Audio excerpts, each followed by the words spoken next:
नमस्कार, आप देख रहे हैं माटी की आवाज न्यूज और मैं हूं आपके साथ ज्योतिका। आइए रुक करते हैं खबर की ओर। प्रधानमंत्री नरेंद्र मोदी ने कहा, घुसपैठिए बर्दाश्त नहीं, तृणमूल कांग्रेस को घेरा। तृणमूल कांग्रेस अपनी सत्ता की भूख मिटाने के लिए घुसपैठ को बढ़ावा दे रही है। देश अब घुसपैठियों को बर्दाश्त नहीं कर सकता।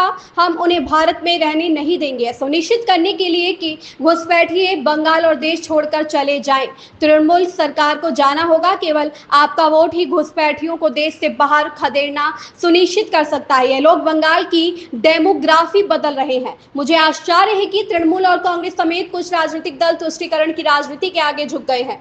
सत्ता की भूख में यह दल घुसपैठ को बढ़ावा दे रहे हैं। उपरोक्त बातें कोलकाता में बीते शुक्रवार को एक रैली को संबोधित करते हुए प्रधानमंत्री नरेंद्र मोदी ने कही थी। अब सवाल यह है कि क्या बंगाल में घुसपैठियों के खिलाफ कार्रवाई और घुसपैठ रोकने की राह आसान है? देश के अन्य राज्यों में घुसपैठियों पर हो रही कार्रवाई को बांग्ला भाषियों के खिलाफ उत्पीड़न बताकर जिस तरह की राजनीति हो रही है, यह भी एक गंभीर मुद्दा है। केंद्र सरकार के सामने बंगाल में घुसपैठियों के खिलाफ कार्रवाई की राह में कई रोड़े हैं, जिन्हें हटाकर ही इस गंभीर समस्या से निपटना संभव हो सकेगा। जिस तरह से सीमावर्ती इलाकों में डेमोग्राफी बदली जा रही है, वह बंगाल में सामाजिक संकट पैदा कर रहा है। खासतौर पर किसानों से धोखाधड़ी करके उनकी जमीन पर कब्जा किया जा रहा है। आदिवासियों को गुमराह करके उनकी जमीन हड़पी जा रही है। देश ये सहन नहीं कर सकता, इसे रोकना ही होगा। इसलिए इस बार लाल किले से मैंने घुसपैठ के खिलाफ विशेष डेमोग्राफी मिशन की घोषणा की है।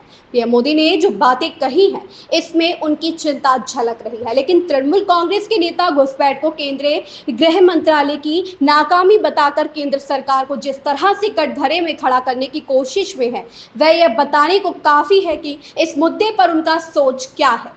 इस समय राज्य में तृणमूल की ओर से भाषा आंदोलन चलाया जा रहा है। यह आंदोलन कथित तौर पर भाजपा शासित राज्य में बांग्ला भाषियों को उत्पीड़ित किए जाने के खिलाफ है। दिल्ली, गुजरात, महाराष्ट्र व ओडिशा जैसे राज्यों में बांग्लादेशी रोहिंग्या घुसपैठियों के खिलाफ अभियान चलाया जा रहा है। इस खबर में बस इतना ही। बने रहिए माटी की आवाज न्यूज के साथ।